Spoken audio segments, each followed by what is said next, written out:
when you were working for a very large, well-known company in Australia doing developments, you gave me a great example of that this morning around stormwater. Yeah. Unpack that one. Yeah, so the company I work for, head office was in the southern parts of Australia, but they bought a site on the outskirts of Brisbane to do a 400-lot subdivision. And it's about that time that I joined the company. And the reason they made a job open for somebody who nationally would acquire sites, that was me. Acquire them, do the due diligence, crunch the numbers, take the deal to the board, get it over, and then the company would buy it. And then we put a project manager on to run it. So that was how it worked. No sooner had I joined, and they just acquired a 400-lot subdivision. So they said, just, check it out, get yourself settled in. It was about the first week I arrived at this job. And so I'm having a look, and one of the first things you look at, of course, is particularly something that large, like where's the storm water go? And I got the report out, and there it is. It had a plan of the storm water pipe coming from the site, heading off down the street. And they said, that's how we get rid of our storm water. But what they hadn't done is looked at the capacity of the pipe. For 400 lots.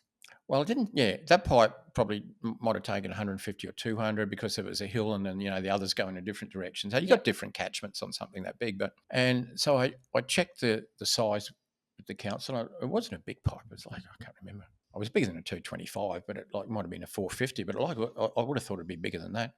For the newbie property developers, you have no idea. He's talking about the size, the diameter of a pipe. The diameter, yes. And so I got a civil engineer to do some work on it, calculate the flows off the catchment and everything. He said, no, that pipe's not going to cope.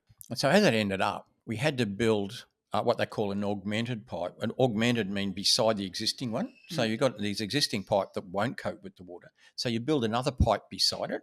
And they still keep both going, Bob, or they cut one off? Okay, yeah. Well, if you cut one off, you'd have to build an even bigger pipe. So there you go. And so it went back a kilometre. So we had to build another pipe down the road. Like this is, either through the road, across the road, down the footpath, wherever the pipe happened to be. Sounds expensive. And build another one beside it. So the stormwater then could discharge through two pipes. The existing one that was too small plus another one that topped it up. That cost a lot of money. And all that had to be done prior to really building it, and getting any money back.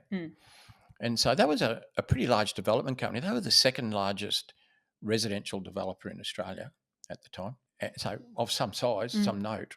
But the person who did the due diligence on it happened to be in another state at head office, which is okay. I mean, you can do, but didn't do a great job. And luckily you stepped in. Yeah. And so they didn't have an acquisitions expert. The person that looked at it was some sort of engineering. No, he wasn't an engineer. Some project manager or something from down south. Didn't look at it properly. Just said, "Oh, there's the pipe. That's great." Didn't look at the capacity. So even in big companies, did half due diligence. Yeah, and so that cost a lot of money, and it cost a lot of money up front before you could even get any money back in.